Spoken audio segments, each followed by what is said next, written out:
নমস্কার বন্ধুরা, কেমন আছেন আপনারা? আশা করি আপনারা সবাই ভালো আছেন। আজ আমি নিরামিষ সয়াবিনের রেসিপি নিয়ে চলে এলাম। তো সয়াবিনটা আমি এখন 8 থেকে 10 মিনিট গরম জল দিয়ে ভিজিয়ে রাখবো। তার জন্য গরম জল দিয়ে দিয়েছি। এখন এটাকে আমি 8 মিনিট ঢেকে রেখে দেব। তো এদিকে আমি কটা আলুও কেটে নেব।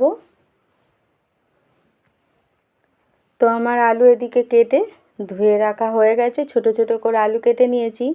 8 মিনিট ভেজানো হয়ে গেছে। এখন সয়াবিনগুলো 3 থেকে 4 বার ভালোভাবে জল পাল্টে ধুয়ে এখন জলগুলো আমি চেপে চেপে একটা পাত্রে তুলে নেব, কোনো প্রকারে যেন সয়াবিনের মধ্যে জল না থাকে।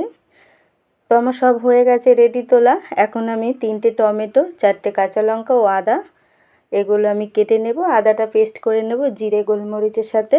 তো এখন কড়া বসিয়েছি, কড়ার মধ্যে তেল দিয়েছি। তেলটা গরম হয়ে গেলে আলুগুলো আমি সুন্দর করে ভেজে নেব। পরিমাণ মতো লবণ ও হলুদ দিয়ে এখন আমি আলুটা ঢেকে ঢেকে ভালোভাবে ভেজে নেব। আলুগুলো যেন ভাজতে ভাজতে সিদ্ধ হয়ে যায়। তো আলুগুলো আমার হয়ে গেছে। এখন আমি সয়াবিনটাও দিয়ে আলুর সাথে সুন্দর করে ভেজে নেব। সয়াবিনটা ভাজলে তাহলে সয়াবিনের যে কাঁচা গন্ধটা সেটা থাকে না। তো আমার ভাজা হয়ে গেছে। আবার আমি রান্নাটা করে নেব। এখন আমি কড়ার মধ্যে তেল দিয়েছি। তেলটা গরম হয়ে গেলে টমেটো কুচানোগুলো আমি দিয়ে দেব ও অল্প লবণ দেব যাতে টমেটোগুলো ভালোভাবে গলে যায়।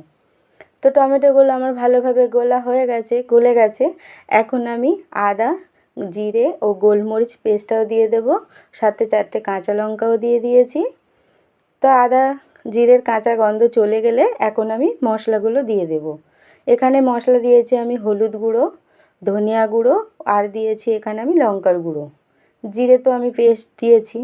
তো সুন্দরভাবে মশলাটা আমি কষে নেব। অল্প জল দিয়ে মশলাটা কষে নেব যাতে মশলাটা না পুড়ে যায় ও কষাটাও সুন্দর হয়।